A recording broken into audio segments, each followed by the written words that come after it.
এর আগেও হয়েছে, প্রায় 5-6 বছর আগে এরকম হয়েছে। এরকম মাঝে মাঝে হয়ে যাক, কোনো ব্যবস্থা আছে? আপনার বাড়িতে ভাঙাইছে? আর একটু তোলো দাদা। তোলো তোলো তোলো।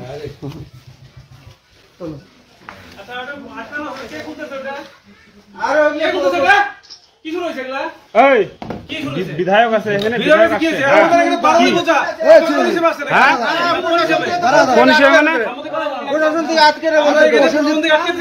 হ্যাঁ, বিধায়ক আসছে, বিধায়ক পরিদর্শনে আসছে, বিধায়ক দেখবে।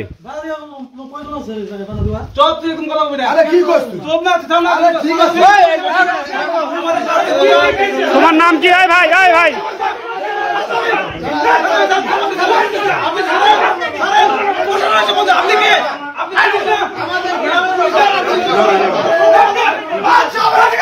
হ্যাঁ, লিগ্যাল অ্যাকশন আপনারা নিন, প্রশাসন আপনারা ব্যবস্থা করুন।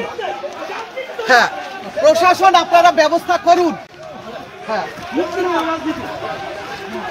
মূর্তি যেন ভাসানো না হয়, পুজো যেন হয়।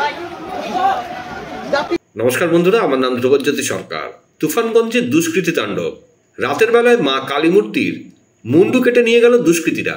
এলাকা পরিদর্শন করতে এসে তৃণমূলের বিক্ষোভের মুখে পড়লেন তুফানগঞ্জের বিধায়িকা মালতী রাভা। কোন দুষ্কৃতীরা এ ধরনের কাজ করে এটা কারোর অজানা না। বাংলাদেশে এরকম ধরনের ঘটনা প্রায়শই শোনা যায়, কারণ বাংলাদেশে এখন জিহাদিদের সরকার, হওয়াটা স্বাভাবিক। ওনারাও বাংলাতেই কথা বলে, কিন্তু পশ্চিমবাংলা তো এখনও জিহাদিদের হাতে যায়নি। তাহলে এরকম ধরনের ঘটনা কেন ঘটছে পশ্চিমবাংলায়? কেন প্রশাসনের ভয় নেই এই দুষ্কৃতীদের? এর শেষ কোথায়? পশ্চিমবঙ্গের মানুষের এবার ভাবার সময় এসেছে।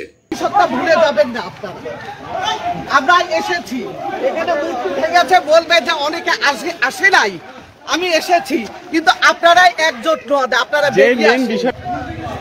আপনারা কি চাইছেন? এই পূজাটা হোক বা মূর্তিগুলো খান, এগুলো চাইছেন না?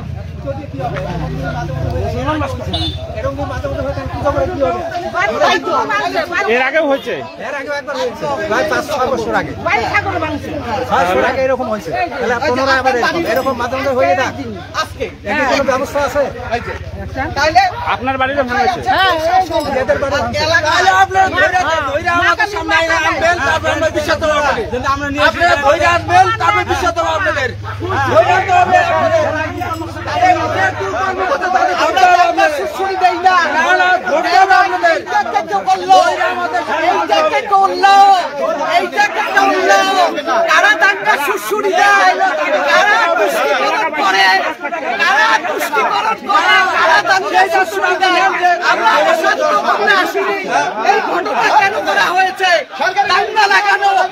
অশান্তি সৃষ্টি করার জন্য এই ঘটনা করা হয়েছে।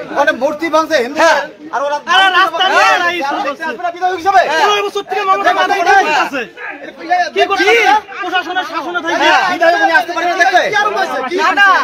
আপনারা আপনাদের যদি রক্ষা করতে না পারেন যে এইখানে মূর্তি ভাঙা হয়েছে, আপনাদের পূজা করতে বাধা দিচ্ছেন।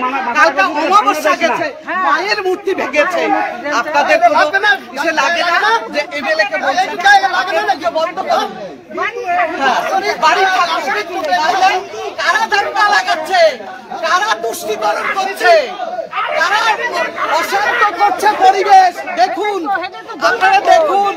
বন্ধুরা, ভিডিওটি ভালো লাগলে দয়া করে লাইক শেয়ার করে দেবেন, আমাদের পেজটা ফলো করে নেবেন, আর আপনার মতামত কমেন্ট করে অবশ্যই জানান। ধন্যবাদ।